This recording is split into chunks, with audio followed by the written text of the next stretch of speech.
republic for which it stands, one nation, under God, indivisible, with liberty and justice for all.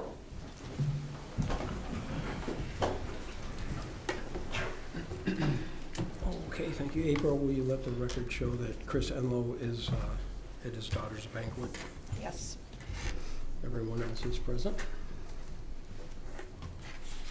All right, we'll move on to the approval of the consent agenda. I'll make a motion to approve the consent agenda as submitted. I'll support. All those in favor say aye. Aye. Any opposed? All right, we're going to move on to the approval of the agenda. I do have a couple changes if possible. I'd like to delete F and G, the water service line, and the approval of the purchase of the Ranger. We're not quite ready with them yet.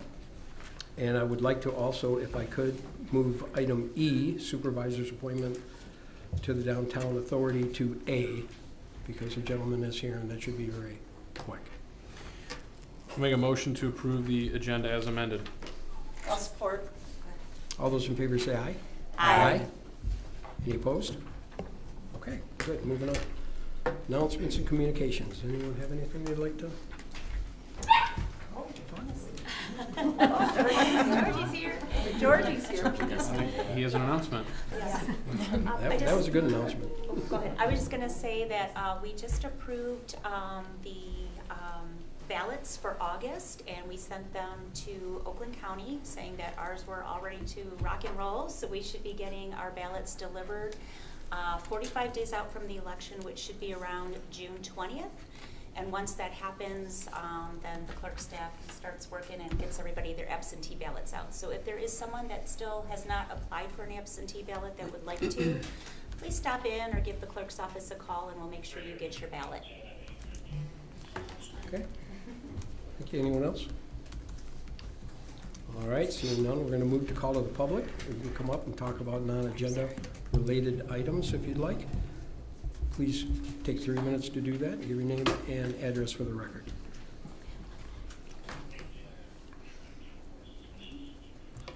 Okay, seeing none, we're going to close call to the public and move on to reports. First report, DDA. Amy. Good evening, everyone. Good evening. Just some updates to feature on my director's report that I submitted. Since our last meeting, I had the opportunity to attend the Main Street Now conference, which was held in Birmingham, Alabama. There were over 2,000 attendees at the event from all across the United States. I brought back lots of great ideas, some that we're hoping to initiate within our DDA. I will be presenting a recap of all my trainings to our DDA at our next board meeting. If anybody would like to see those copies, let me know and I can send you those out.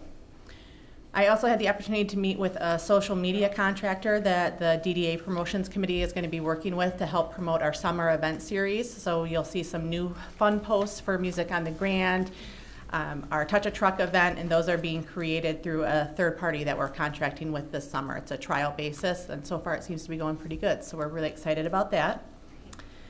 We had a meeting with some vested partners regarding the new Hudson Drain, so we're excited to get some of that moving forward. So hopefully we'll have some news to share with you guys in the next couple of months moving forward with that. We had the opportunity to submit some awards nominations through our Oakland County Main Street program, and they are holding their awards program this Thursday, June 6th. I'll be attending along with 3 other of my DDA members, so we're very excited for that. We're continuing to work on our TIF agreement with Oakland County for our renewal. We had a first initial meeting with some representatives from Oakland County and got some initial feedback, so we're doing a little revamp, and we will be meeting with them again in the next couple of months to try to finalize a final plan for submission. We have some events coming up. We have our Get Fit on the Grand, which are second year that we're running that program. It'll happen on June 19th and July 24th at Inspiration Park. We have about 6 different businesses that are getting involved with that. We'll have some free smoothies from Freshly Fused. We'll have a mobile sauna unit out there so people can decompress afterwards, so we're excited. We have our Touch a Truck event coming up on July 17th. And then our Music on the Grand Summer Concert Series kicks off next week, June 12th, a couple weeks, June 12th. We have the band Weekend Comeback. We have food truck Bavarian and Cluck Truck, and our sponsor South Lion Fence will be providing 2 free face painters for all the kids out there. Lots of groups and activities planned. We'll have a water slide out there and some inflatables provided by Oakland County RAP program. So we're really excited for that. Also wanted to let you know that it is official. Gus's is now open. So you can stop over there for lunch, dinner. We're really excited. I got it to tour the facility last week, and they are anxious to be open here. They are still looking for some part-time help, so if you know of anybody looking for some work, send them that way. I've been working with Kuman over by the 8 Mile Kroger. They're going to be opening a location pretty soon over there. North Oaks Dental actually opened today also, so we're very excited to have them in the community. And then we have seen some progress with SoCo Social, which is going into the Old Kensington Grill. They actually submitted a site plan review application just recently. So they are moving forward with their plans for development of that parcel too. So are there any questions? Thank you, everyone. Thanks, Amy. All right, we're going to move on to the chief, fire. Good evening. Tonight, we actually, before the meeting, we swore in the 2 newest members of our department for the full-time staff. We've got Captain Tiernan. If you would like to step up here with his wife, Patricia Tiernan, who will be pinning his badge on. See if I can get it open. I can get there.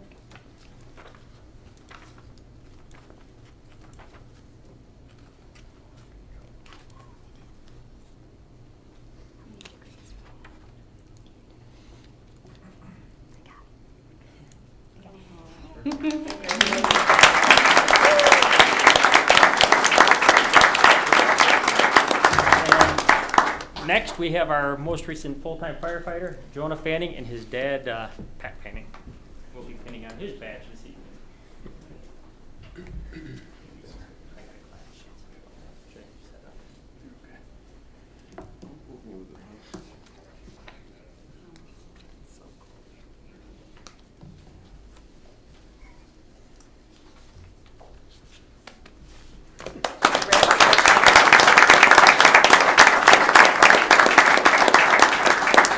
Congratulate both of them, and we're definitely glad to have them aboard, but thank you guys.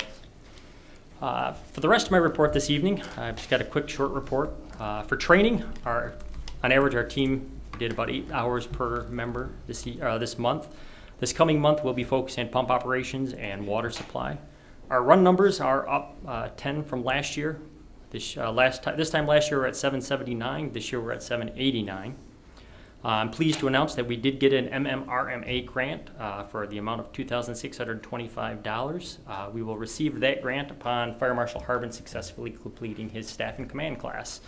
That grant does cover 75% of the cost to go with the class, so that is a huge benefit for us, and it's a great class. If you guys get the chance to slide down to Station 2, I strongly encourage you to go down there and take a look at the patio that the last couple of weeks the crews have been actively working hard to get that installed down there. And we'd like to thank the generous donations from Stone Depot and South Lion Fence for making that happen for us.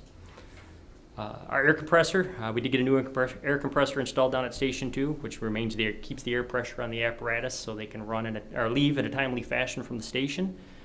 And our annual ladder and aerial testing was performed, and everything passed successfully. So that is my report. Any questions?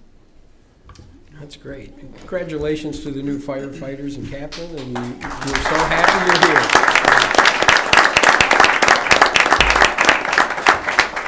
Thanks for making us all feel good about our being here.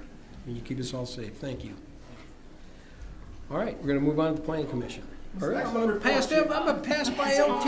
Excellent report. I don't have anything nearly as interesting to talk about, which is why I sent for the dog. Sorry about that, LT. No worries. How you doing? For those that are here that are familiar, this is our comfort dog in Lyon Township. His name is Jordan. He's available for showings. For showings. You get range. Everybody. All right, just a couple quick updates. The school contracts are underway. Hopefully I'll be finished with them this week and I'll have something presented to you guys for your review and approval. All right. I can't say there won't be issues every year. There seems to be. You did get the amendments from last year, right? Oh, yeah. Okay, got I it. did, yeah. All right. So last week, the sheriff is big in promoting firearm safety. So as you all know, we have free gun locks available downstairs that are free for distribution to the public. He's still in the show. He was a distraction, but he's taking over. He's stealing my thunder. So if anyone in the community needs a free gun lock, please come see me or one of my deputies downstairs. The address is 58,000 Grand River, Lyon Township, New Hudson, in the lower level of the township offices. And for the last part of my report is, so last week, Deputy Biggers and my entire command staff, we were dispatched to an address on 8 Mile, just west of Pontiac Trail. A woman's father passed away, and she was cleaning out the garage. She found what appeared to be a live artillery shell, so she did the right thing. She called us. We were able to come out and determine that it was, in fact, a live shell. We had MSP Bomb Squad come out because we don't have our own, but we do have resources. They were able to deactivate the fuse and take possession of the ordnance that they believed to be not of United States origin, but from the World War I or World War II era. So if anyone in the community encounters anything like that, please feel free to call us for proper disposal. All right? And that concludes my report. Are there any questions? All right. Thank you. Good one. Thank you, Lieutenant. Come on, big boy, you did great. All right, moving on, the Planning Commission. Oh, yeah. We only had one meeting in the month of May, and it was held Monday, May 13th. We had several public hearings. The first one is on our agenda tonight. It's the Cattails Cove PD preliminary review. There was a few things that we talked about. Mostly it was the density. They recommended 132. I was thinking 127, but anyways, they did not, the Planning Commission did not recommend it to the Township Board. I think it really did have to do with the density issue. But we also had the Northville Bar, Brooks. Barco. And for special land use, and the special land use was recommended. We held the public hearing for both, the site plan also. So they have a few more things to do with the site plan, some landscaping, because there's a road that's going behind some residents, and some drainage issues, and I'm sure they're gonna work on that. And then we had Lone Oaks, which is a special land use, and that was actually recommended to the Township Board also. And this is very exciting, a very nice business that's coming, and they are going to be distributing Coca-Cola. So that ends my report. Okay, any questions for Patty? All right, we're going to move on to the ZBA. Is this going to be a quick one?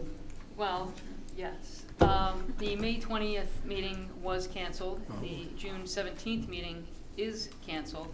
But Catherine has told us that it looks like something is coming in July. So, very exciting. That's what I'm thinking. That's what I'm thinking. All right, thanks, Lise. Moving on, I see we have Jay from the Building Department. Hi, John. How you doing? How's everybody tonight? Good. So outside our regular report, a few things to mention is the Building Department sat down with Fire Chief and Fire Marshal to discuss energy storage systems. So a lot of people today are going to solar, which involves a lot of batteries. There's other types of energy storage ones, chemical induced, and we wanted to sit down and discuss because it's important that the firemen know if they have to go into that house if there is potential for any other impacts when they're there. So we're looking at it right now. Right now we're going to hold steady and kind of watch it a little more, but it's something to keep on our radar to see if it's something we want to look at deeper, so people have to notify or post that they have an energy storage system in the house, so something to that effect, so we can follow that. We also discussed EV chargers, and one of the things that we think we're going to implement is that if you have an EV charger, that you're going to be required to have a heat detector in the garage as well that would be linked into your smoke detectors. So it would pick up if a fire is starting in your garage and give you a little earlier warning. I think Bruce brought this up, and I thought it was a great idea. potential is you're going to be notified if there's a fire in there a lot quicker instead of your whole garage being up in flames before your smoke detectors go off on the inside. So we're going to do that. We did approve and issue permits for buildings, I think 9 and 11 at Hudsfield, so they're going to be getting started here shortly. And in the building department, we're looking to track our permits a little more in depth, more than just the number of permits issued that you guys see. But we're tracking to see, how many approvals we're given, how many denials we're giving, if we're refeeing, how often, expired permits, kind of track those and maybe try to get those if we have too many, send out a reminder to people to get, call and get them finalized out. So we'll be doing that, and hopefully I can share that with you in the following months to come. Wonderful, Jay, thank you. Thanks. Yep. Any questions for Jay? All right, we're going to move on to the water, and the good news is we were approved. The last softening plant was finally approved by Eagle. The process is ongoing. I mean, we have a fabrication of softening equipment that they're working on, and it's going to be a few months for that, but we're going to start the building. He's working on getting subs lined up for the footings, and so things are going to start moving. I'm thinking possibly by towards the end of this year, we may have the second plant online. I don't know that for fact, but it's been such a delay. I'm hoping. So things are moving forward. Other than that, the water's been in pretty good shape. Everything's running pretty good. We did take a big spike in water usage. Everybody's starting to water their lawns now, and we literally went from 1 million gallons a day to about 4 million. So that's a huge leap.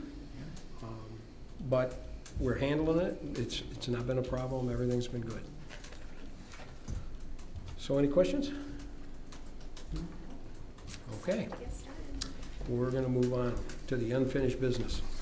Our first one is utilities ordinance variance request for Encore Premier. And I think, Leslie, you did some work on this one. Yep, I just did some cost estimating that's in your packet, just as you consider this item. At your last meeting, the applicant for that development is requesting a variance from the utility ordinance to not extend water and sewer along their Simcheck road frontage. And so it's for your consideration tonight whether or not to grant that variance request. Okay. I'm happy to answer any questions you have if anybody has detailed questions for me. Okay. Now, we come up with a cost that if someone had to attach to the sewer and the water, you have the cost on here. Yep. And I think that was a big issue, right? If they ran the pipe down the road, if somebody's sewer failed, the sewer part of it, they would have to attach. They have to. If the Within 200 feet. Right, if the sewer is within 200 feet of their home. So the first two lots that front on Simcheck, if the applicant is required to extend water and sewer, they would be available for them. These costs would be if the residents had to extend it further north, an approximate per foot cost, just to give you an idea. Okay. So that was the question this board was asking, and Sean, I know you had some questions about that. What's your thoughts now?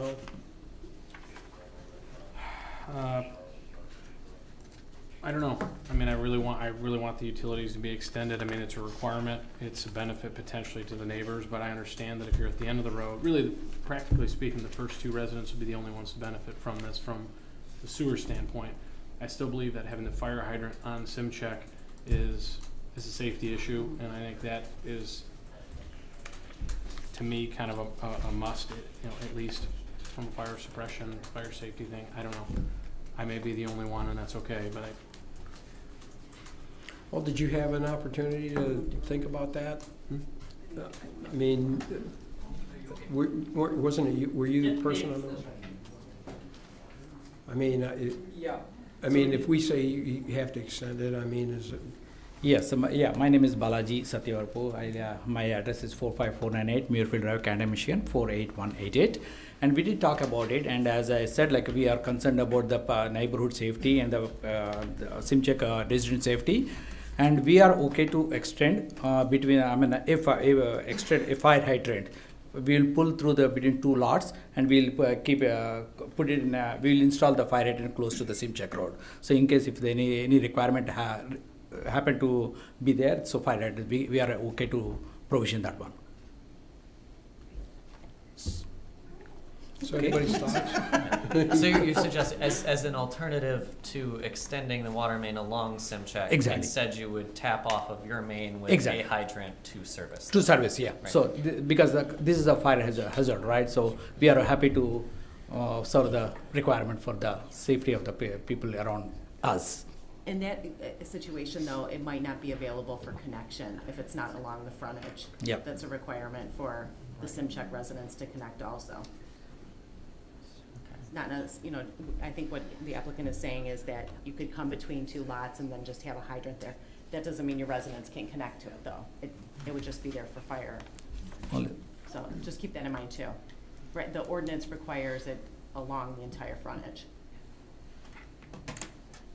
And I want to take the opportunity for Leslie providing the very detailed estimates of the both for water and utilities. I really appreciate it, Leslie. Mm-hmm.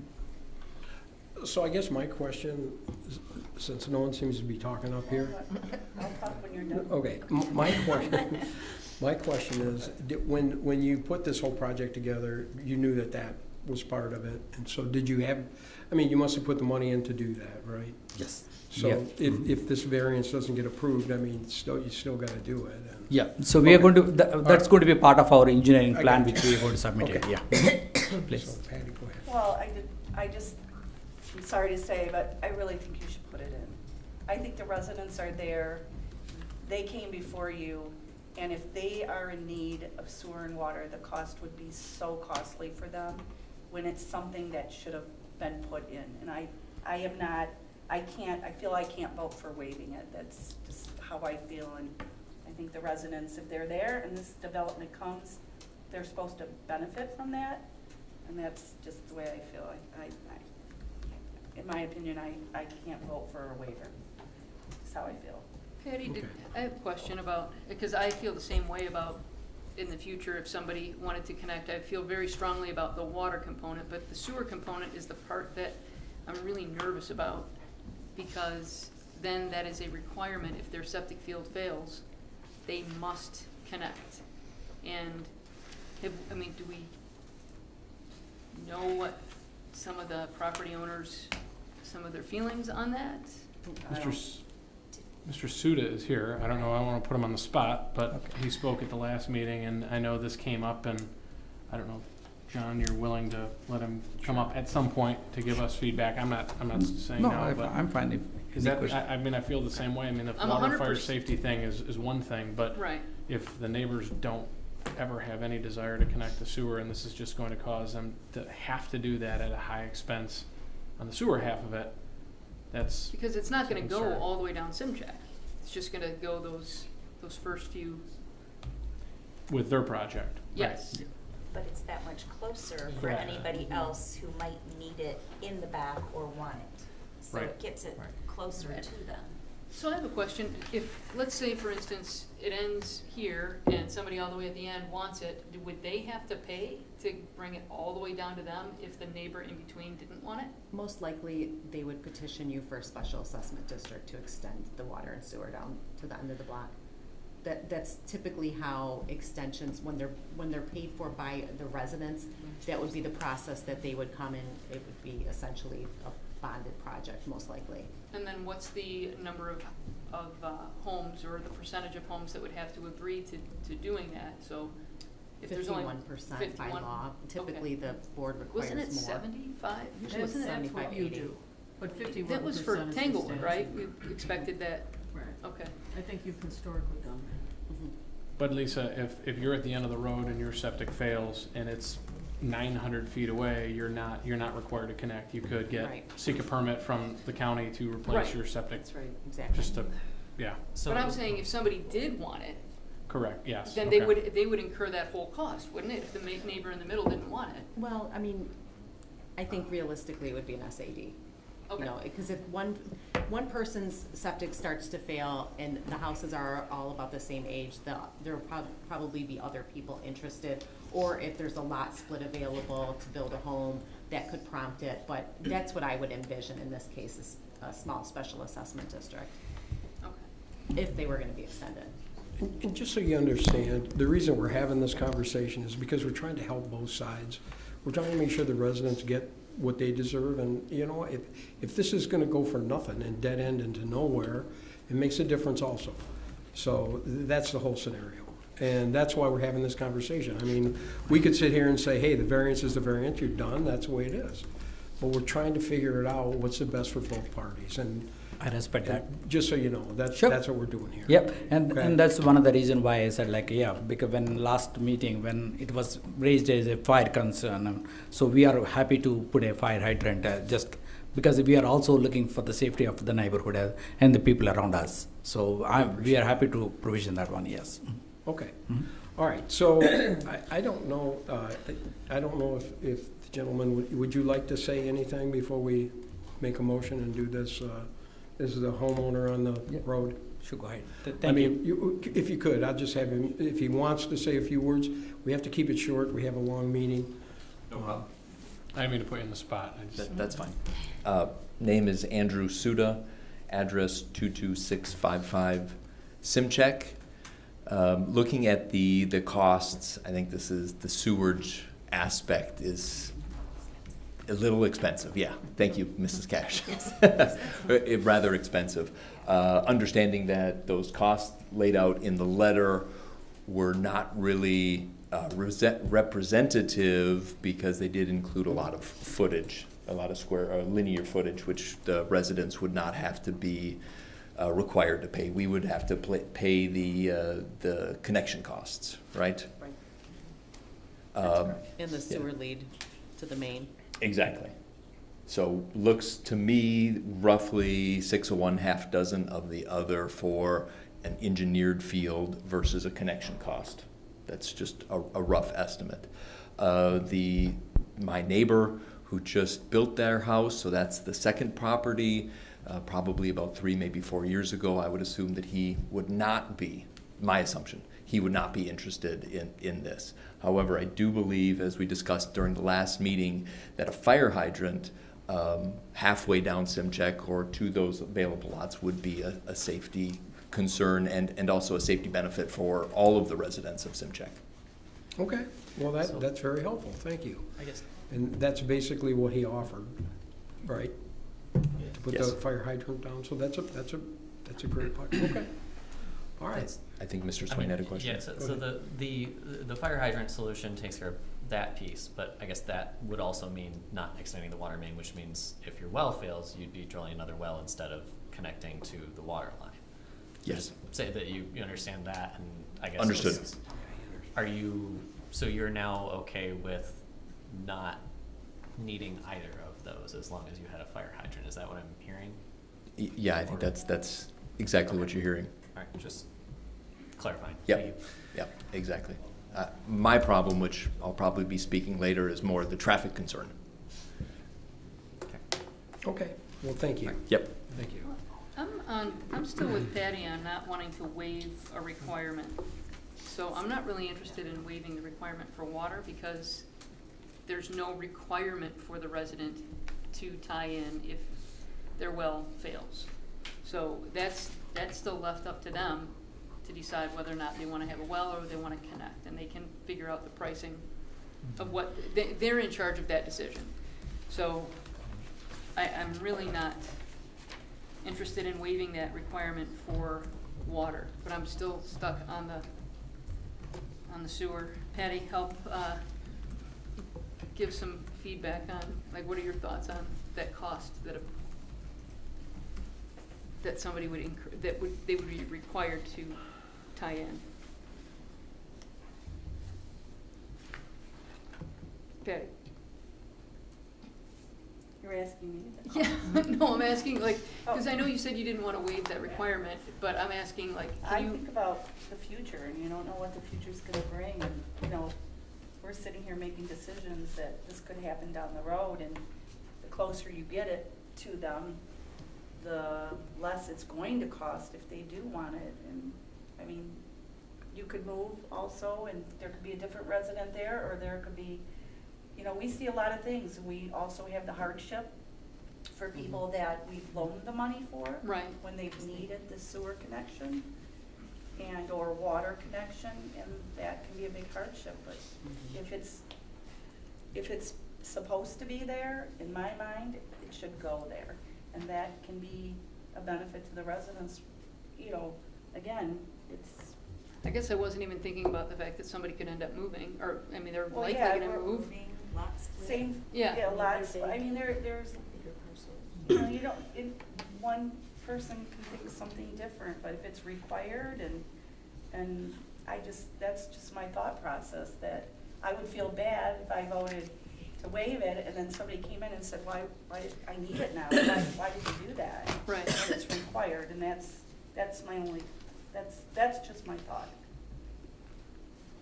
Okay, we're mixing a lot of soup over nothing. Let's figure this thing out. Somebody want to try to put a motion together so we can move on? Anyone?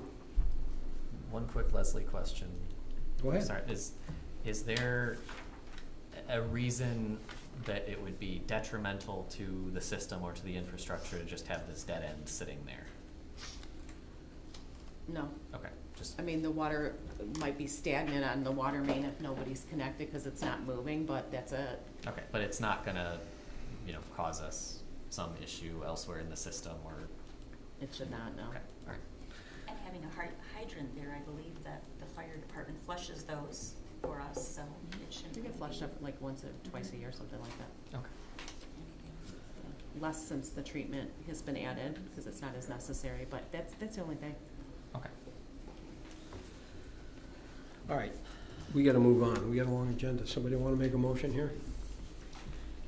I'll make a motion to approve the utility ordinance variance, no, I'm sorry, I'm getting that wrong.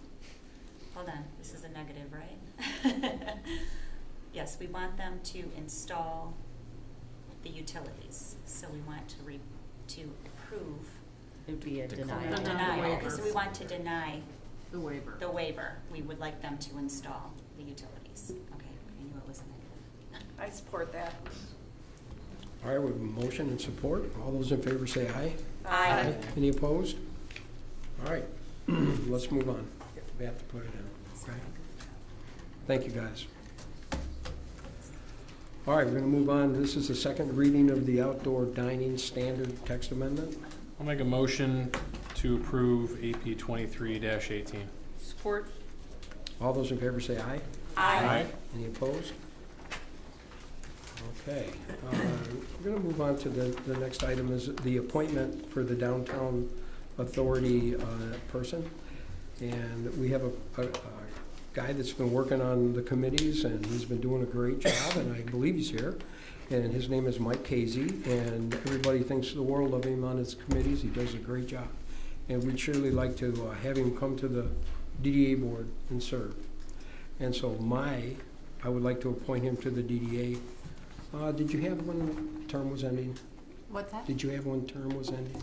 The term will end in 2026, So December 2026. But Mike wanted to come and introduce himself, and I sure would like that to introduce yourself to the board. Mike Casey. Absolutely. Hi, my name is Mike Casey. I've been living here in New Hudson for about 3 years, coming up on 3 years now. Love public speaking. If I could get that puppy back up here, that'd be fantastic. Both my wife and I have recently started our own businesses, working out of the community. Been part of the DDA, trying to volunteer time and get more involved in the community over the last 8 months. And really looking forward to take another step just to get further involved in the community. Thank you, Mike, Thanks for and we're willingness to serve. really Yeah. looking forward to you being on the board. Thank you very much. Welcome. So I'd like to make that appointment, that motion. I'll support. All those in favor say aye. Aye. Any opposed? All right, thanks. All right, we're going to move on to the next item, Lone Oak Lion LLC Special Land Use. Brian, do you want to start this one, or Leslie, or Brian? I can. Give me 1 sec. I was going to put that up on the board.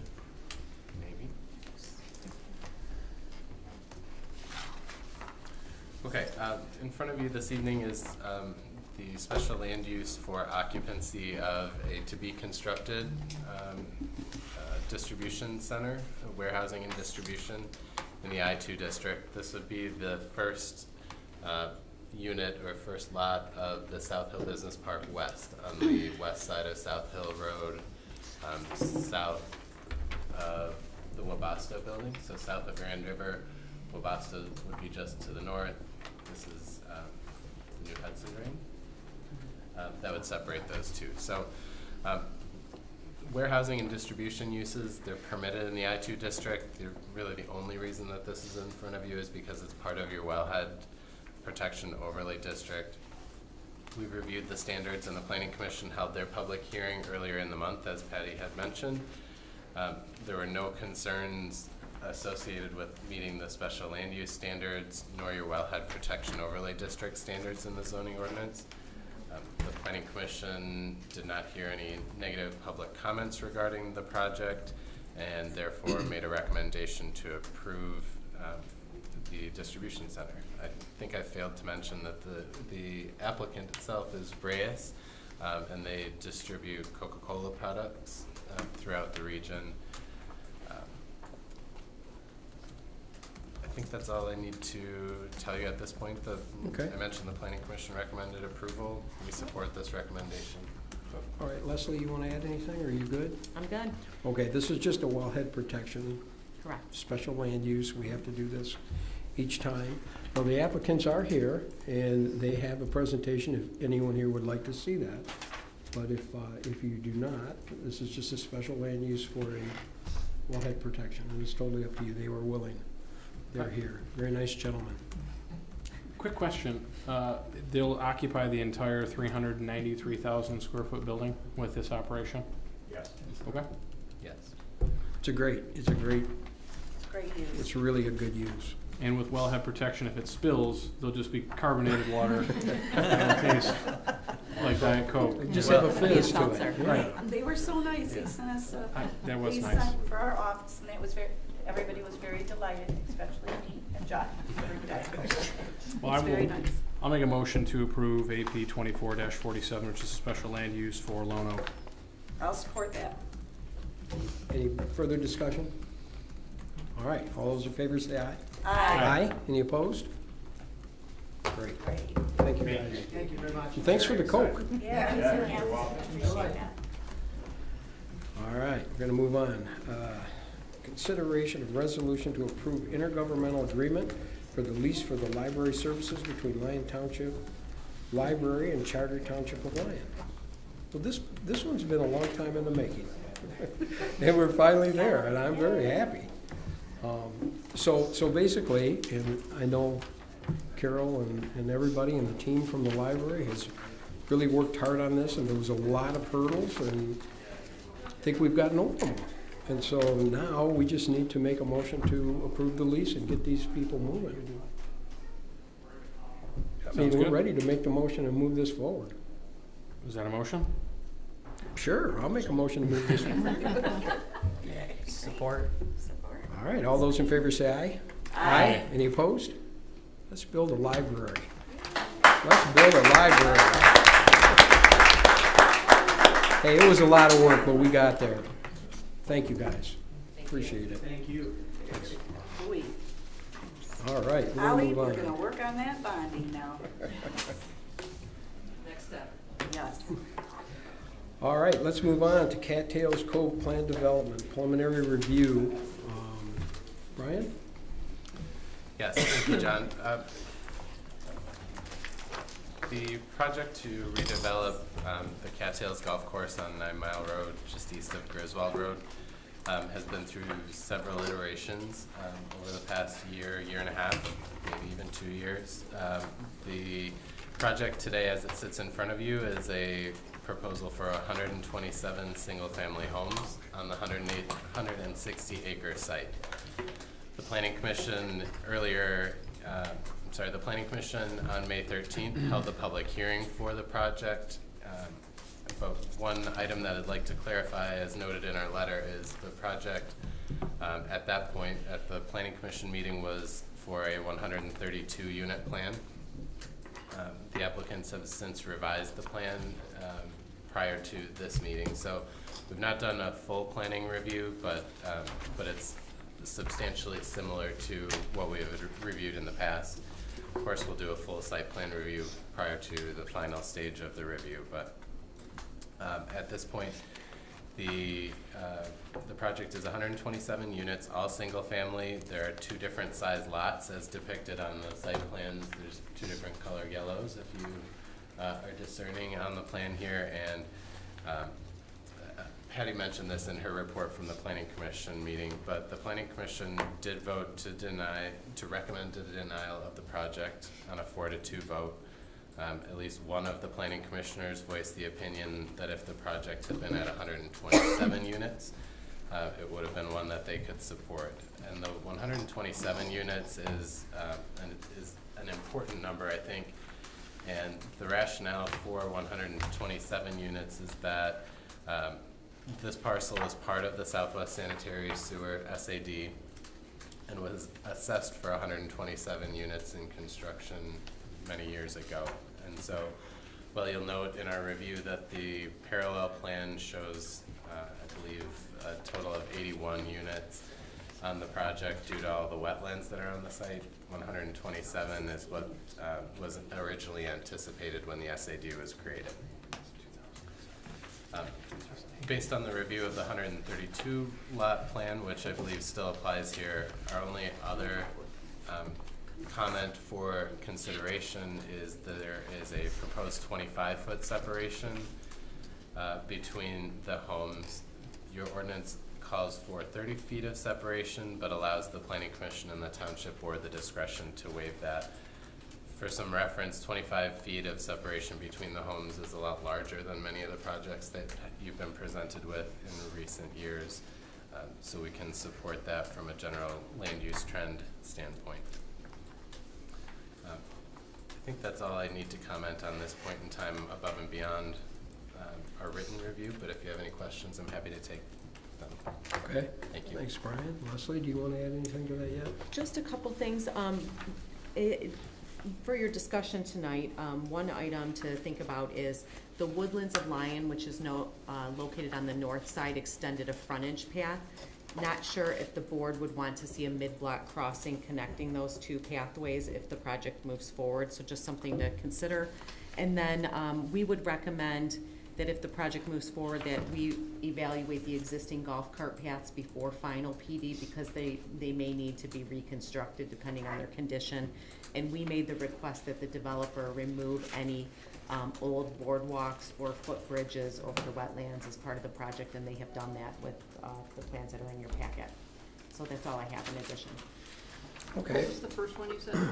A mid-block crossing. Okay. Okay. Any other questions for Leslie or Brian? All right, we have the applicants here, and I know they have a presentation. Do you have one for us we can take a look at? Okay, if you could come on up, and that'd be great.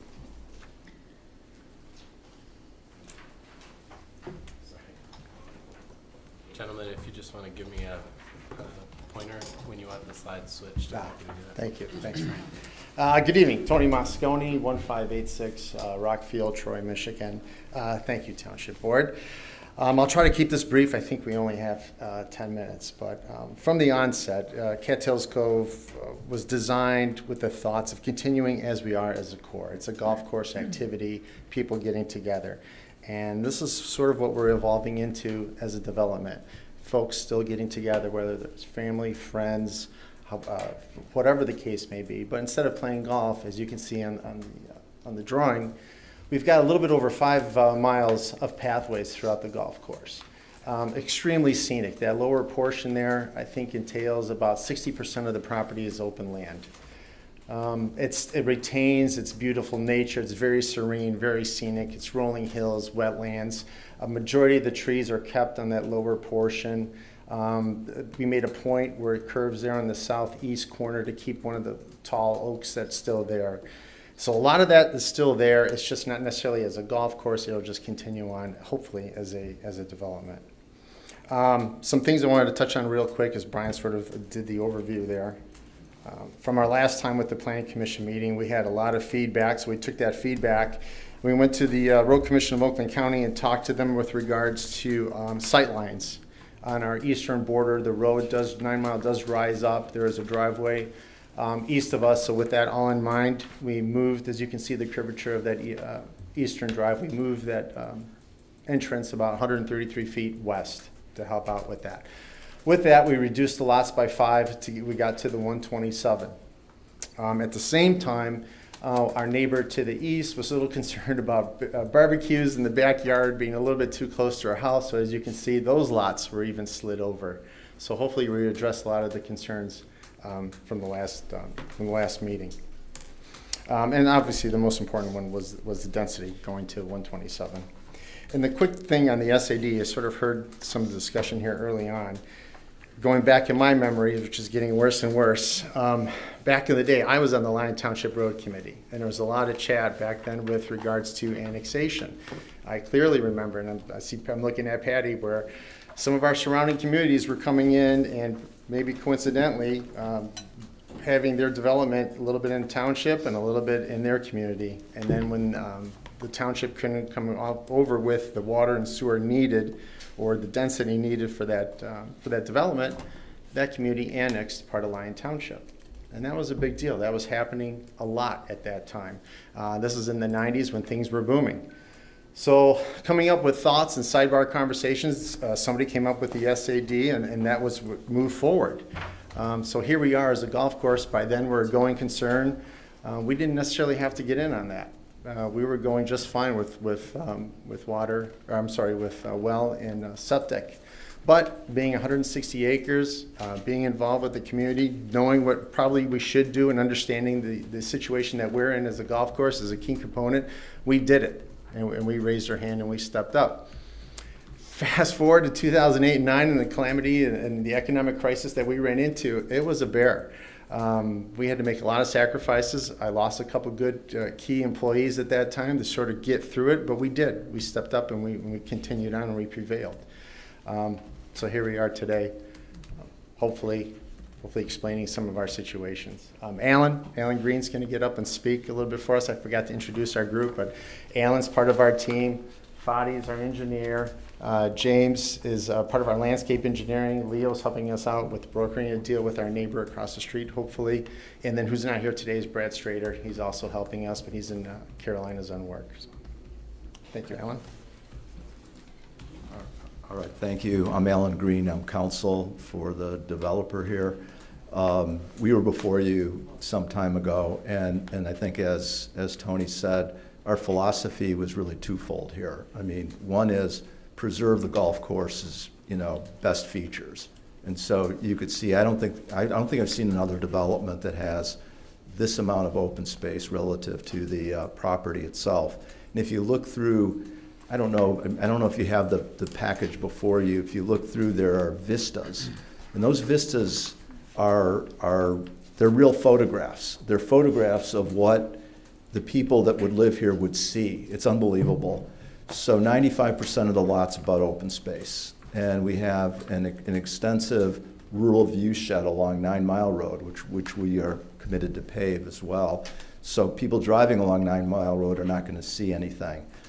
The other thing about the philosophy of preserving all the open space and providing the amenities is that we wanted to provide a development for active empty nesters as well as young families, young professionals, but not do it in such a way that they'd have to be millionaires. And I'm serious about that. We were trying to get some kind of attainable housing that people can enjoy this property and be able to afford it. It's become more challenging today. I mean, for a variety of reasons, including the lot reduction, but everybody wanted us to reduce the number of lots, so we really strove to do that. And then we came to the Planning Commission with the 132, and there was clearly some dispute as to what the proper density should be, whether it was 127, 132. So we went back, and as Tony said, we took out the 5 lots, but we did it strategically. Where's the best place to take out 5 lots right now? Well, we had our neighbor to the east saying that she was really concerned about where the driveway was located because of coming up to the approach where there's a grade change. And she said, can you do something more about increasing the distance between your homes that are located there and my property? She's got the property where the consumer's gas facility is located. I think it's pursuant to an easement. So we did that by eliminating the 5 lots in that location. We were actually able to shift the road farther west about 100 to 120 feet, made the road even more curvilinear, which is what everybody wanted from the beginning. And we were able to move then the houses that were closest to the property line, which weren't that close still. I mean, there's a huge amount of vegetation back there, but we moved those another 100 to 120 feet to the west. So there's a greater separation. As a planning commission, one of the things, what happened at the planning commission is there was a motion to approve, which failed with 2 votes voting in favor of it, and then the motion to deny. But during that motion, they said, will you work with your neighbor? I mean, they looked at us and we said, sure, we'd be glad to do it. So this gave us that opportunity to actually pick the lots that best served all 3 purposes: reduce the density, deal with the road issue and the location, and help our neighbor by increasing the distance of any lot, rear lot line to her house, to her property by another 100 to 120 feet. So I was initially going to go through the PowerPoint, but you probably are pretty familiar with this project right now. So I'm not going to do it, but we're all here to answer any questions you may have. We've lived it for a while. Appreciate it. Thank you. Well, thank you. And I know Tony has been trying to develop this for many, many, many, many years. It's brought a lot of different things to us. And this one looks getting there. It's really getting there. He's had 127 REUs to pay for it. I don't see how we can. As Tony explained, he was part of the Southwest Sewer, which was over a $20 million SAD that the township undertook to actually protect our borders. And, they signed on for it. He's been paying for this, his family. And I remember a lot of visits, especially during that downturn. They struggled too, but they never defaulted on their property. The township never got the property back, which was a blessing because we got so many back at one time. We didn't know how we were going to keep our head above the water, but we did it. We figured it out. And he was assessed 127 REUs, not prepaid, but on his construction. And so I am in big favor of 127 lots on this property. I think he held up his bargain. I am certainly supporting that because I'm going to hold up my bargain and my faith in that. And he's paid millions of dollars towards this. So a little background on that, but he explained it pretty darn well. And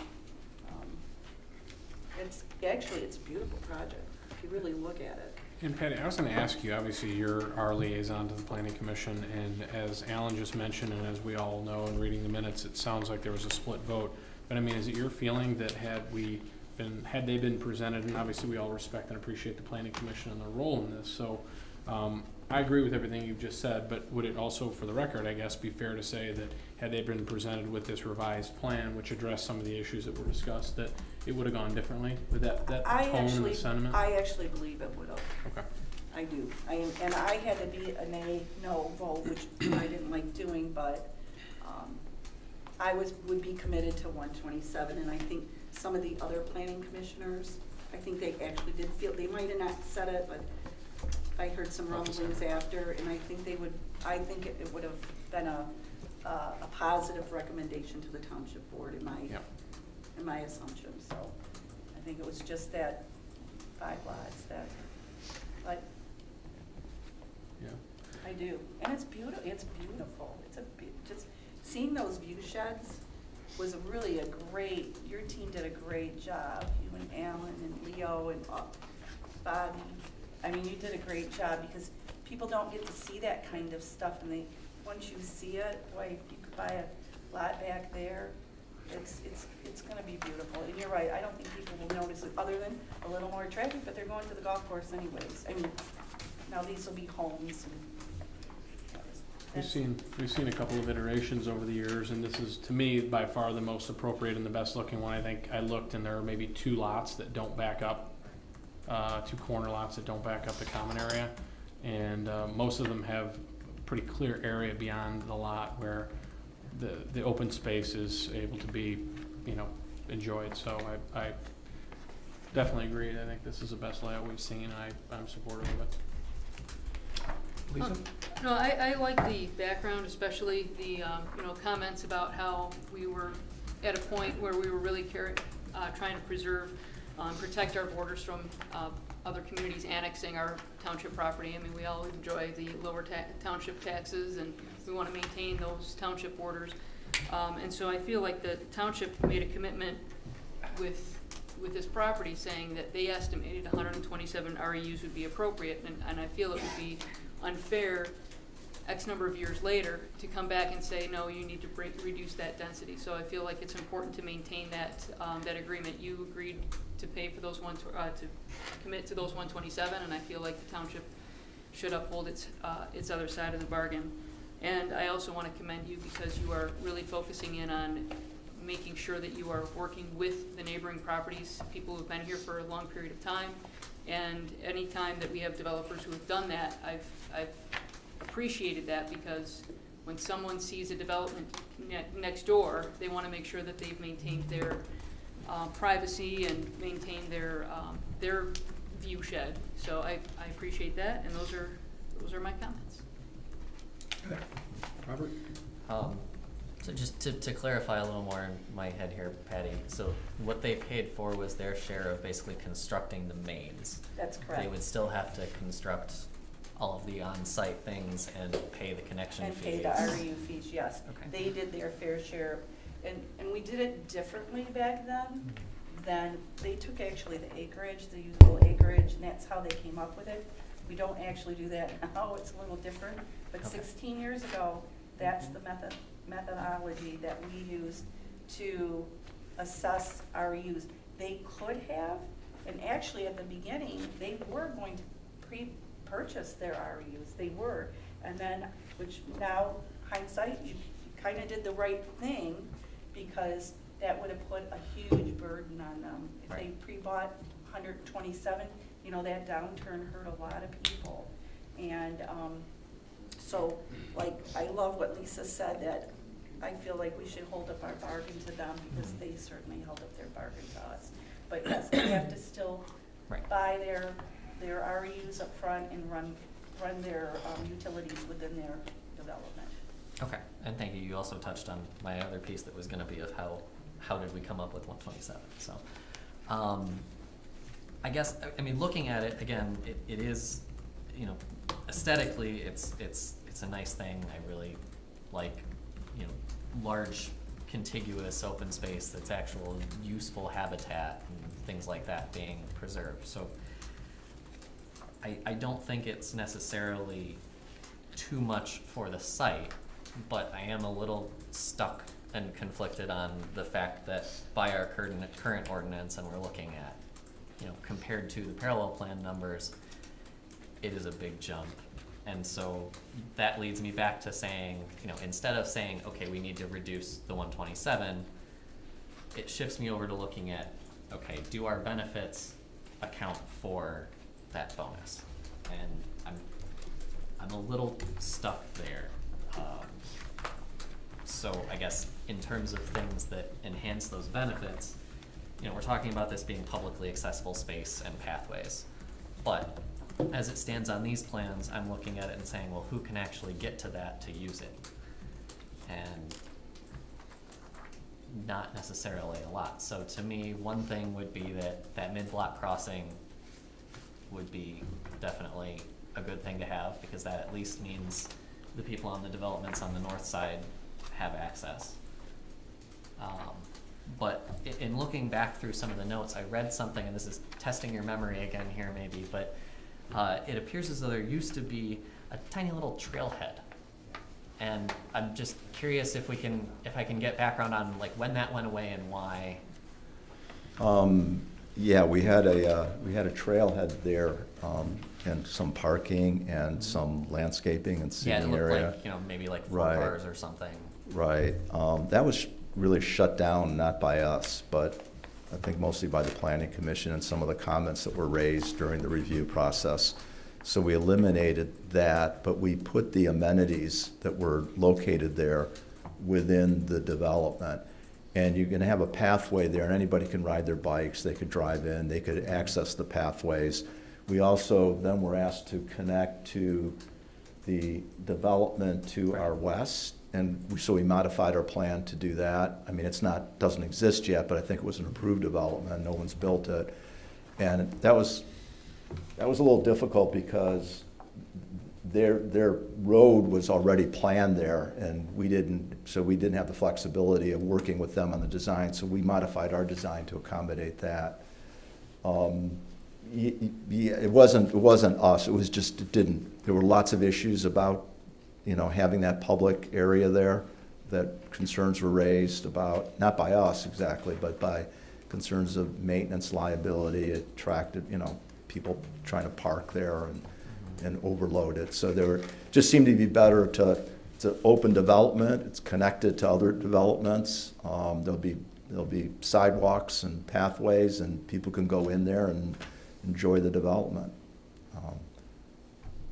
I suppose. Right. I guess I'd be curious as I wrap up if anybody else has different feelings on that. But to me, it's like I would appreciate anything that makes it so that people can come and enjoy this preserved area more easily, so you don't have, as it stands, like right now, it's like, I imagine, some of these courts and things, you're gonna get people just kind of parking along the side of the road to try and go see the area, and Hopefully, Robert, hopefully they park inside the subdivision like we do, trick-or-treaters and stuff, go to another subdivision as a result. I think that's the case. And to Alan's point, it wasn't the planning, it was some of the neighbors were concerned about having an area on 9 Mile where some teenagers and folks could gather. So we took that into account and we removed it.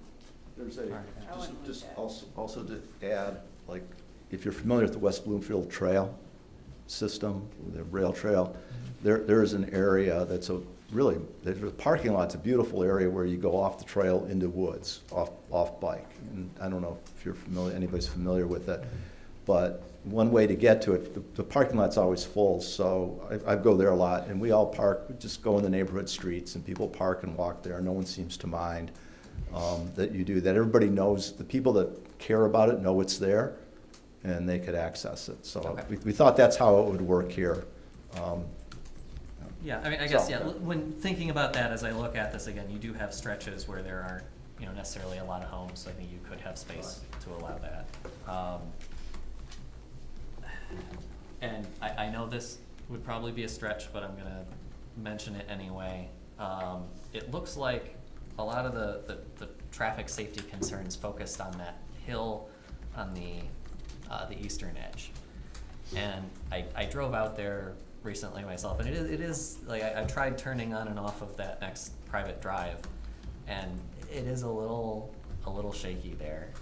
And I don't know the numbers, I don't know whether this is a make or break thing, but something I'm just gonna throw out to consider is it looks like about 300 feet from your property line to that intersection. I don't know if it's at all practical to consider extending the paving so that you don't have that transition at the top of the hill. So on that issue, we met with the road commission, our team did, literally the last week or so, and they're all over that. They're going to actually tell us what we need to do. Our obligation, to the township under the ordinance is that we have to go property line to property line, I believe. What we actually have to do to pave the road is going to be determined by the road commission, and they seem pretty comfortable with the whole process. I mean, they didn't identify anything of great concern. There was a concern raised at the planning commission meeting about the unlimited speed limit right now. I mean, I guess gravel roads. This is something I learned, some time ago, and I couldn't even believe it. There's no speed limit So if you don't have a paved road, it could be 55 miles per hour or something like that, which is crazy. There will be a speed limit on this, and it'll be changed. So we met with the road commission. They're essentially going to tell us what to do to make it safe, and we'll work cooperatively with them in that regard. And where that paving will then go, they'll tell us, and we'll try to keep it affordable as best we can. Hopefully I answered that. Yeah, thank you. All right. Go ahead. We're just gonna ask the question, not really covered in a lot of places, is the Meadows of Lion, that connection, are they okay with that? See, right, just south of 9 Mile, it looks like it goes into that, but I'm not sure if you are planning that. The Meadows of Lion in Yes. the upper, yep, okay. That's the one to the west. Mhm. Yeah, Stub Street. Okay, so it's on their side, so you will connect to that and? Yes, we will. Okay. Yes. Yeah, I mean, it Yeah. appears that it is open, so I just want to clarify. Yes, to make yes. sure. Okay, that was my one question, and I wanted to say thank you for not letting your REUs go. I had just started in 2008, and Patty was pulling out her hair, 9, 10, and 11, so thank you. If you're ready for a motion? Yep. I'm ready. I'd like to approve Cattails Cove, the third preliminary plan development review with the letters from CES and McKenna. CES dated May 23rd, McKenna dated May 29th, with the unit housing at 127, and that's my motion. Can I clarify, is that, I don't know if we answered Leslie's question about the mid-block crossing, yes or no? And You guys good with that? Put the crossing?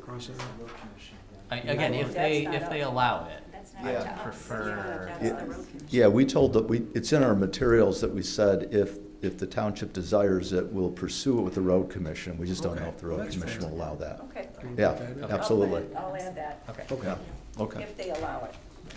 Okay. I'll support. All right, we have a motion to support. All those in favor say aye. Aye. Any opposed? Okay. Thank you. Thank you very much. All right, we're gonna move on to Northville Bar. Brooks. I was Ro- gonna say Bar- Brooks. That's a hard one. I always look at barbecue for some reason. Now that I could get into, Northville Barbecue. Oh, good. All right, Brian, you wanna lead us in? Sure. Well, I didn't put this in the special land use review. It was in my site plan review to the planning commission regarding the name. I had a comment in the site plan review about the use of Northville in the subdivision name. And I know that the township board has been sensitive about the use of other municipalities in the naming. My personal feeling is it's more of a safety thing, right? When we're talking about emergency response, trying to get those responders here as quickly as possible, let's be as clear as possible. So my site plan review comment was to update the name to either remove Northville from the development name or rename it altogether. I don't have a preference, but I do think that that should be something considered. Outside of that, the only reason that this project is before you is because it is the use of an average lot size development. The property is zoned R05, and the parallel plan shows 44 units plus a outlot parcel on Napier Road, so 45 in total in theory. But 45 units will be in the main portion of the project, and that is what is proposed. So this is an appropriately designed project in terms of density. We don't have any issues with the use of average lot size on this project whatsoever. The Planning Commission did review this project, as Patty had mentioned in her report, in May, and while they tabled the site plan for some clarifications on landscaping and the buffer in particular was one main issue along the rear of these two lots that are in the middle here. I don't know how well you can see me. Directly across from Simchek Drive, there are two large residential lots, and there's some clarifications that we need to make, and Mark and I have been planning playing phone tag, so I think it's actually my turn to clarify those things. But the site plan will come back to the Planning Commission regardless. However, the Planning Commission was comfortable recommending the use of average lot size, which is why it's in front of the board tonight. We echo that recommendation for approval for the special land use. I think the site plan issues that have been highlighted to the Planning Commission can be overcome without substantial redesign of the project or even minimal redesign to the project. So from that perspective, it would be our recommendation for the Township Board to approve this project, subject to approval of the site plan and subject to any comments that you have on the name of the project. Take any questions you might have. Okay, Brian, thank you. Any questions for Brian? Kind of a, We'll bring them up when any questions. yeah, kind of a site plan thing, and it's okay if you don't have an answer right now, but just it makes me wonder where the Eastern Drive lines up with the drive from Encore, and just something to look at before we give it before they do a final site plan approval. Okay, well, the applicants are here. You guys want to come on up? I think there might be a few questions for you. Me too. Please give your name and address for the record, please. This is Mark Mahajan from Fairway Engineering. I'm the design engineer, civil engineer for the project. Address is 28525 Peck Road, Suite 114, Wixom, Michigan, 48393. Okay, I think we had a few questions. Now, do you have a presentation? Yeah, we had the same plan. Does anyone here need the presentation? It's a bunch of land use. Yeah, we'll bring them up. Okay, come on. Yeah. My name's Joel Visnak, 52285 9 Mile Road, Northville, Michigan, 48167. Sorry, I get carried away. That's okay. Sorry about that. Okay, do you want a presentation? No. Okay. No, I want to say though, so initially when I read through this, there's two pieces. There's the site plan piece that's sort of been tabled till you go back and resolve the issues of stormwater, the berming and buffering with the neighbors, and the sidewalks, which is what I read in the Planning Commission minutes. And there's a part of me that wants to table this until you've adequately resolved. I'm good with this approach, but in our list, our test of whether or not you would qualify for special land use, there's consideration for the impacts on the neighbors. So if the Planning Commission has concerns, and Patty, I'm gonna, I guess, lean on you a little bit on this. Are we comfortable moving ahead and not, how do I want to say this? What changes you make to the plan could impact or not benefit as much as we might want you to, some of those neighbors who are concerned about the impact of your development. So I'm good with a special land use, but I really like to see the final product, so when we attach a special land use approval to it, we know that you've met all the standards here in front of us. And I believe Brian, he's more than capable of making sure that it happens. I guess I may be airing this tonight a little bit, so you can hear that some of my concerns are not necessarily the product that you're offering, but kind of how you do it, so that you're reducing to the extent you possibly can, which is the goal of the Planning Commission, the impact on the neighbors. That's all. So I don't. I only had one question, because I think the Planning Commission was very favorable for this.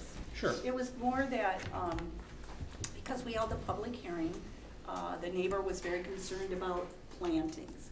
And that was kind of, for the residents, that was the thing. And that was my question to Joel, because as we do with most developers, we ask them to go back to the residents and talk to them. And that was my question.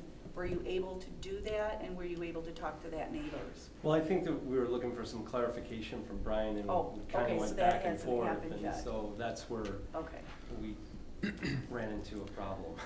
And one more thing in reading the minutes, there's it's rare that the neighbors actually stand up at the podium and say that they're generally supportive of They the were. development coming next to their house. They usually have the opposite feeling, and I get that. I mean, that's human nature. I would feel the same way if I lived on acres and acres and there were gonna be, a couple dozen extra neighbors behind me. But I think that this product, the larger lot size is, there's one right across the street from you that we talked about tonight but was approved previously. It's kind of giving a little bit of relief and bringing the density down, and I think maybe that's probably where they're coming from when they say they appreciate something like this with a larger lot as opposed to, tiny lots with, many, many new neighbors. So I do appreciate that. And again, I'm just asking you guys what you think. If the Planning Commission's comfortable with knowing that, maybe we support this and that we support them getting what they need in order to satisfy both their concerns as well as the neighbors, then I wouldn't necessarily be uncomfortable moving along. I just don't know. No, I agree, Sean. I think the Planning Commission was actually refreshed to see this development. The big thing I had was the name, which Joel said he's gonna change. That was my number one thing. We have a zip code crisis in this community. Yeah, he was fine with it. Yeah, our community just can't get a post office so we can be called what we are. And there was a little thing about covering the back properties of these two homes. And that was, they were gonna, I remember that. There was a little confusion about our ordinance, so I think they were gonna just figure that out. And the gentleman was really nice. He said he had no problem with it. He just felt that he should get a little more coverage on his back lot. Is that Mr. Rea in the minutes? Yes. And Mr. Rea is in the audience this evening. Oh, there he is. Yes. All right. Yes. So, am I right? Did I speak correct? Nope, maybe did not not. speak wrong, but. Oh, shoot, that's good. It was basically following the You wanna Why don't come you come up and on? Yeah, introduce you yourself can come for on the up to the minutes, mic. please? Yeah. Thank you. There was a little. Really expecting to, but, this is basically following an ordinance that calls out a 20-foot buffer zone with plantings that you can't see and abate the noise. And you can see like the road runs right along the back property line. The road right away is between the white and my property line. That's it. Near as I can figure, that's only 16 feet. Brian, you can correct me if I'm wrong. So you're not even making the 20 feet. And they had a simple row of trees. If you remember, they were like, Not enough, yeah. 14 feet between them. You could see right through them. They weren't doing anything. That's all I'm concerned about. I welcome houses around ours. I don't really welcome a road in my backyard. That's pretty much it. Just follow the ordinance, 20 feet, plantings. If you're counting the road right away, I believe the road commission has to approve it. So just follow the rules. That's all I gotta say. Thank you. I think I'm leaning toward what Sean says with, the compatibility of adjacent uses, that I am generally in favor of this process, but until we have a final site plan to really know, and have they met the conditions that the Planning Commission has asked for and what the neighbors have asked for, I feel like this compatibility of adjacent uses may not, I'm not 100% sure that this will have that compatibility. So I'm leaning more toward maybe tabling this until we have some more definitive information from the Planning Commission. Okay, Brian, what's your thoughts? well, so a little clarity on the things that need to be amended on the site plan. So Mark and I need to talk about, one, you'll see there's a gap in the sidewalk behind there. And part of that is to be able to fit the landscaping in. The landscaping itself, the buffer requirements, the number of plantings were all correct on the site plan. But Mr. Rea submitted some photos for the Planning Commission consideration of recently planted examples where the same planting pattern was planted, but there's pretty substantial gaps between. So even though the ordinance is being met, additional plantings are required to form the true screen that the ordinance is calling for. So those are the two things that really need to be addressed on the site plan regarding the rear here.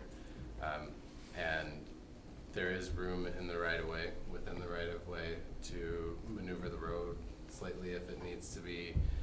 There's room within the layout of the property.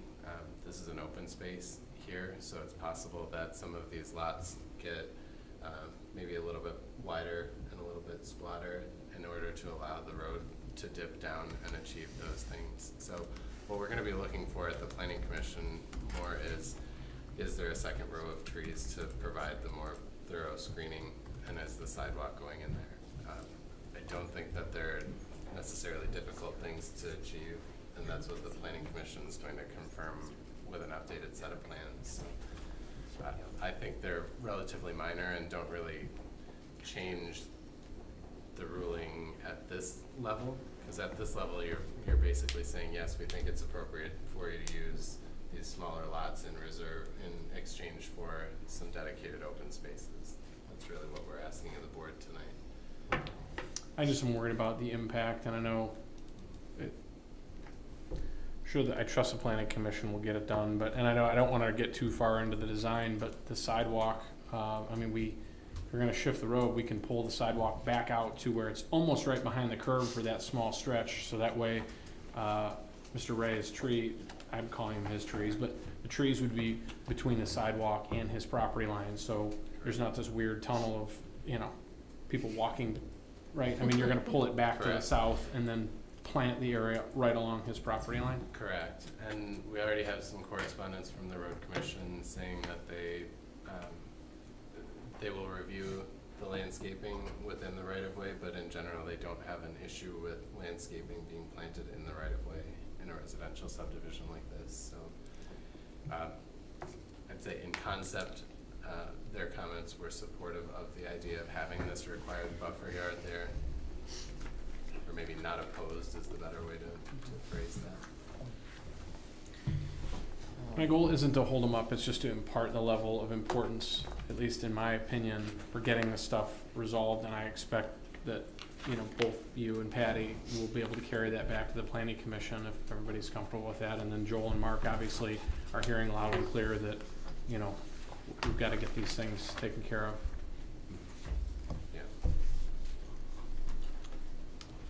So what do you want to do? Are you looking at tabling this until? I don't know what everybody else thinks. I don't want to. Ryan, what's your opinion? Do you think it? How much does it shift the timeline if we, I mean, for it to go back to Planning Commission, they're already waiting until, well, the delay in getting back to Mark is on my end, so I don't know when he's planning to resubmit.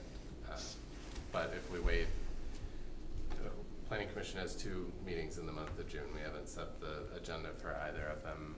They could, in theory, get an approval at one of those meetings. If we wait, it would be sometime in the middle of July. So if we table this, it's not going to put you guys behind it whatsoever. Is that what I'm hearing? It could put them back by several weeks. And you're looking at this as a minor thing? I think it's the site plan. Yeah, I think it's pretty clear the solution to the discrepancy at this point. So to me, it's helpful to hear the board members say, yes, we want the additional screening is what I'm hearing. I'm hearing you say, or listening to Patty say, the ordinance screening might not be enough and we need to form that thorough barrier. And if that's the direction, then that's what we'll take back and make sure it gets planted at the Planning Commission. So Joel and Mark, are you good with, I'm just going to put you on the spot. So all the concerns you're hearing today, moving the road, getting all the landscaping in, taking care of the stormwater concerns, obviously we talked about, you know, the road name, fixing the sidewalk, you're going to do all this, right? That's on the record, plan. You're going to do that? Yes. We just haven't been able to. Right. And how exactly it's achieved has not been decided yet, but shifting the road a little bit, planning that up so there's some adequate screening, you're on board with all of this, right? Yes. We're going to add additional trees. I mean, if Patty and Ryan are comfortable with this and we're on the record and they're on the record, then I don't want to unnecessarily hold them up. I just I'd like to move it at forward. that. Yeah. Thank you. And that includes the bonus drop in Northville. That's not a bonus. That's not gonna happen. That would be a big no. We like all of our neighbors, we, you know. Any ideas yet on a name? Just Brooks. Brooks? Yeah. Okay, that's fine. And if you took humanities at Michigan State University, you would know a lot about Oh, it. believe me, I looked it up. I know a lot more about it than I wanted to And know. I did, so. I did too. It's one of the few things that stuck in my head from humanities at MSU. That's I don't remember the class. I remember astronomy. That was cool. Are we ready Wanna for make a more? motion? I'll Move it. make a motion to approve the special land use for the Baroques, AP 2416B, referencing the McKenna and CS letters and specifically calling out that the sidewalk gap be filled, that adequate screening be provided for the neighboring lots, and the name dropping Northville. Support? All right, we have a motion and support. All those in favor say aye. Aye. Any opposed? Thank you, guys. Thank you. All right, we're gonna move on. Patty wants to hire a part-time help in the treasurer's office. Yes, yes,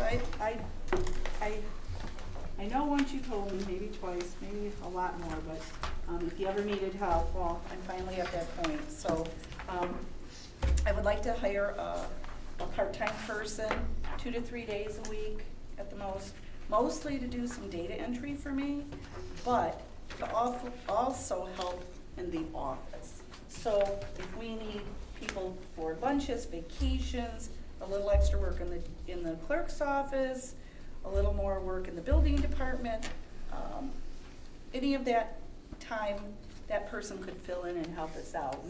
A float, yeah, basically a floater, but I certainly needed a data entry person. And so Sean made a really good point. I did say I would like $30,000, but since it's already half a year, it's probably just 15. But they won't get any benefits, and I just feel like I've been doing a lot of data entry, and I can barely keep my head above the water with all the meetings that I have. And I know John can attest to that, Michelle. And I serve on a lot of committees, and I could really use the help. And I think what people don't realize is our sewer and water department, you know, we collect all the money for not only taxes, but all the building money, all that has doubled. And that's the responsibility of my office, to take care of all the payments. The credit cards, again, it's convenient for people, but I'm gonna tell you, it's not very convenient for us. It's a lot of record keeping, a lot of money moving, and it's just really put a lot of pressure on my deputy and my assistant. So I would really appreciate the extra help, and so that's what I'm asking for. And speaking of money, Patty, when we started a couple of years ago handling all the billing here at the township, we've saved a lot of money for the system, and so I think that's great and should be mentioned too, but obviously. And actually, I have to give Melanie, do you know Melanie figured that all out for us? Because she used to be our front desk person at the time. She figured all that out. She's like a little bulldog, but she's in the DPW department now, which again we need. But and yeah, we save a lot of money, and plus we're personable. You can call us. You're not calling. You know, you're not calling a service. We really do care. When you call us, we try to figure it all out, whatever it is, for any of those kinds of things. So Let's do it. Yeah. Let's get you some help. Yes, please. I'd like to make a motion to hire a part-time help in the treasurer's department or treasurer's office. I would like to say $30,000 for the budget for purposes going forward, or do you guys want me to say 15 going into next year's budget? I'll support that and just add that I'd say 15 for this year, understanding that it'd be 30,000 next year when we have the whole year. Okay, that's my motion then. All right, we'll support it. All those in favor say aye. Aye. Any opposed? All right. Oh, thank you so much. We're gonna move on, establishing a tentative special assessment role for general purposes. We do this every year. Yep, this is the same every year. Actually, thank you, Carol, who got us on the straight and narrow Doing it a few early. years back. Yes, so we can meet all the proper deadlines. I know the role looks really big right now, I know, I It was know. long, because it was a longer period of time, right? Well, it's, No, it's just Which one is always this small? bad up. Well, It's in the I know, computer. I know. 57 pages. well, it caught the last quarter. So if you're delinquent, it caught the last quarter too. So it looks really daunting, but Melanie's sending out the notices. Right. By the time They we come in. actually roll it in the December tax bill, it'll be, A lot quite will be less. You'll, yes, and then we have Milford too on it. Yeah, I had a question on Yeah, that. how does that Well, work? So I thought Milford paid us and then they chased their own people down to get the bill. Mhm. We have to chase and add, how do we add, so we roll this on their tax bill in Milford? Then Milford I will collects it and then they to- send, I will send it to Cindy, and she will put it on her tax rolls, and when she collects that, she'll send it to Lion. Only delinquents. okay.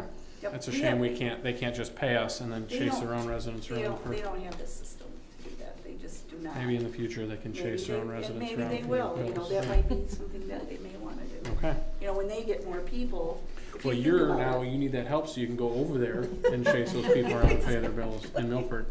Exactly. Another one of our neighbors that we're friendly with. So this is asking you guys so that we can put the notice in the paper and That's do what our it actually mailing. is. And Yes. then once it'll come back in the August board meeting, and it should be a lot less, Yeah. because Oh, people don't so- want it rolled. okay. So this is just So giving this us. isn't the actual. No, this is giving us permission to But put it in the you still newspaper wanna and see send the the mailing. roll. Oh, Yeah, you that's wanna why it's, see what okay, it so is that's right why it's now. the tentative Tentative. roll and That's then. right. Yep, so we okay. do this 2 resolutions. This is the first Hmm. step, and then the next step will be in August. And then Patty can roll it in Yes. November without having to be squashed for. Yes, that's right. And this is everything, we don't have it in 2 separate chunks anymore? No, it's Or- still, it's the mowing, and if we had Yeah, somewhere that it's had any a special, demolition. Okay. anything special Yeah, that, and then it's all it's of a the general different purpose roll, so not just sewer. water and sewer, it's Right. mowing, it's, If we had demolition, which we did Demo, not this year. yeah. Anything else we didn't really know where to stick to pay, and Okay. they didn't pay us, then it has to be rolled on their taxes. So make a motion? Yep, so I'll make a motion to approve resolution 2024-20, approving the resolution establishing the tentative special assessment role for general purposes. support. All those in favor say aye. Aye. Any opposed? All right, we're gonna move on to the resolution approving the amended bylaws of the Downtown Development Authority. And this is kind of, we bring these to you because you make the rules. So we're amending the bylaws. John, I gave Amy some non-substantive changes. They were just little nitpicky things. I just wanted you to know, it doesn't change anything. It just is formatting really, and I gave it to her, so I like that. I don't, unless you want to go through it, I don't feel. Let's not. Okay. Let's Thank you, Amy. You're welcome. She appreciated it.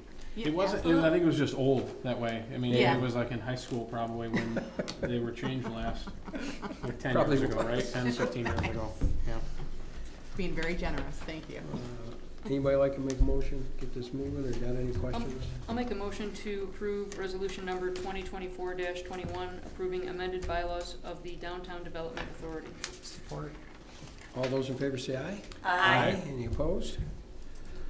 All right, moving on. Consideration of the approval of the restated and amended lease agreement, First Amendment to the ground lease, termination of letter agreement, and And vacation. vacation, okay, of easement agreement with Verizon and American Tower. Yeah, I'm stuck in vacation mode. All enjoyed that bedtime reading I gave. Yes, Oh. thank you, My Carol. God. I Well- mean, Page by page, so I Carol can make has any worked correction. on Yeah. this and worked these people over, I hate to say it, but it's true. Let me tell you, Hopefully a good deal. I started working on this about 5 years ago, It just. and then she took over about 2 years ago. We've been in this a long time. This is a good arrangement. Deal. It does. Yeah. This is a great deal. Thank you, Carol. Yeah, she worked It's hard. amazing. So, It would seem to make it sustainable. anybody like to make a I'll just make motion? a motion. on this? Sounds like Patty's I'll doing make a it. motion to approve the First Amendment. You need a vacation. Jeez. It's Go ahead. hard. What in my mouth does not want to. I did the same thing. Tried to say vacation. To the lease agreement, Carol, what do I actually, American Towers Delaware Corporation, as presented in this agreement. Do I need to do any more than I would list all the 4 agreements and then authorize the supervisor and clerk to execute the same. that? Okay. First Amendment to the lease agreement, I got that out. Restated and amended lease agreement. The vacation of easement agreement and the termination of letter agreement. Support. And that the supervisor and clerk will sign them. Oh, yeah, still support. I have a motion to support. All those in favor say aye. Aye. Aye. Any opposed? All right. Anybody have anything else before we adjourn? I want to hear you say vacation a couple more times. I can't say it anymore. I'll go on vacation if I say it one time. All right. Then I'm going to consider this adjourned. Thank you, everybody. Oh. I've been listening all evening, and I think the one thing, we talked about water, we've talked about sewer. The one thing we haven't talked about is traffic. 9 in Napier, and I understand it's not you guys. But we are working on that. Has there been any communication to the RCOC from this committee? About which thing? About 9 in Napier. In the The last intersection. 3 weeks, there have It's not been lined. 2 major accidents. they're studying it right now. So Studying is wonderful, action is better. you Okay. can contact them. They have a Okay. citizen services department if you'd like to. I've spoken with them. I've left voicemails. We all That's the have. appropriate. We do it all the time. They've told me, you're not even close, you're over 5 years away, but with the approval of 44 lots at the Baroques, 25 at Encore, that's over 600 in and out trips per day, according to National Highway Safety.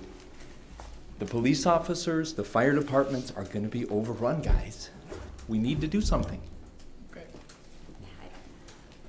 So has there been an official Well, we can't tell you that communication? right now, and we have adjourned the meeting. You know, we can't really keep it going right now, but we have been working on it. I'm just telling you, we work on the roads constantly. It's very hard to work on roads when they're not ours. But we have some input, and we push, and we do things. And we We're doing partner the with best them. we and can. we bring, We partner very well with them. Yeah. But, you know, they only have so much money also, so it becomes a big share process, and we work with them all the time. It will likely be a federal aid project, and that's why the timing takes so long, because they have to apply for federal funds. But the studying of it is the first part in modifying the intersection. And so that's what they're doing. They're evaluating whether it will be signalized or if it will be a roundabout. Just so everybody is clear, just like at the 9 or the 10 in Napier, there will have to be a death before action happens. I am convinced of it. This may be an uncomfortable truth, but it is the truth. Okay. All right, thank you. I am passionate about this, as you can see. We all And we are. appreciate it. We all are. Yeah. You have to understand, it's more frustrating when you're in a position where you can only get so far. And they tell you, we don't have the money, we can't get the money. You know, we work together, we do the best we can. And it's frustrating, just as you are, it's very frustrating to us too. We do not own the roads, so. We are very low on their totem pole. I've been here a really long time, and I'm gonna tell you, way back, they had a lot of informational meetings. And the road commission does a good job, but they only, like John said, they only have so much money, but they, in a big room, they said to everybody there, roads are made to move cars. They're made to move people. And we, this board, including even when Chris is just off today, but we really wanted to put a light at Silver Lake Road and Silver Lake Road. Mhm. We put that in our budget, so we think we're doing a good thing. We're putting up the money, township dollars, right? Again, not our roads. John calls the road commission, I'm not lying about this, and you know they yelled at him and said, "They're our roads, you're not telling us what to do. We'll tell you when we're ready." So how do you even relax? How do We you work with them, react I'm to just that? saying. Yeah, and at We the don't same take it time, lightly. every community complains about their roads and lack of road funding. But what's different about us is we've got a track record of going and Helping. spending hundreds of thousands of dollars, well, millions of dollars partnering with them, which gets their attention because suddenly a project that might be a 100th on their list becomes in a top 10 now because someone's going to split the cost of it. So we can't control where it goes. If we were a city, we could. We can't control where it goes, but we can control how we push, and we can control how we participate if we're given the opportunity. And, you know, when I call with a road issue, sometimes I know the person, sometimes I call the same number that you call. You know, they're like, who is, you know, I don't even, you know what I mean? They are dealing with 62 other communities and, you know, all the other problems of every other road agency around, not just the state, but the country. So it is important to all of us, and probably can't address it or give you a great answer today, other than that we're going to continue to try, but it's going to take some time. It seems rather disjointed, because we can get things, or we can approve parcels of land for development. However, but the means to get people to and from these developments, they can't keep up. Backwards. Yeah. It is completely backwards. Yep. And that's what I don't understand. I'm sure you guys don't understand this either, and I understand that there's a lot of money that gets allocated multiple years out in the future, and when Lyon Township is growing as fast as it is, it's very hard to keep up. But we need to keep up until there's going to be a death. I certainly don't want that. Nobody wants that. Well, thank you. And, I mean, we do work hard on it, believe me. I know the people pretty personally now, but they can only do so much too. I mean, they get so much money, and that's it. You know, and they have to spread it out. I know they're looking at this Grand River and Kent Lake Road. I mean, that's a very dangerous place. You turn all crazy. I drove it today. And it's crazy, right? Especially with the construction. And we've been talking to them about that, and they know. I mean, there's accidents are constantly. Because it goes like this. Yeah, I mean, you don't even know where to turn. They get in the middle, left turn lane, and no one knows when you just turn in. It's a tough one. So I would invite you guys to come to the 9 and Napier intersection, especially at 5 o'clock. I know. And it's almost impossible. I drove it today at 4:30. Great. How was it? Not great. Not fun, was it? No. No, and you have Novi that's building like crazy too on the other side of the Exactly. street. And they love multiple family everything, so it's gonna get worse. We've got to try to fix it. It's on the radar, believe me. Okay. Thank you. All right. Thanks for coming up. Have a good evening. Really Thank appreciate you. it. Thank you. Do we adjourn? I don't know. Yeah, I adjourn. You're welcome. We're still on the air. I always take two, just in case. I will remember to keep my Well, no, tag in my if you're bag. here, if you're here next month, I'll bring you. Bring you a I tag. hopefully I should have it. I didn't think of the tag in my bag. Got home first Yep. and Sorry. I didn't interrupt. Sorry. go for a meeting. I had to get a new one today because Street lights. I had a busy weekend and I had to take it out just in case my records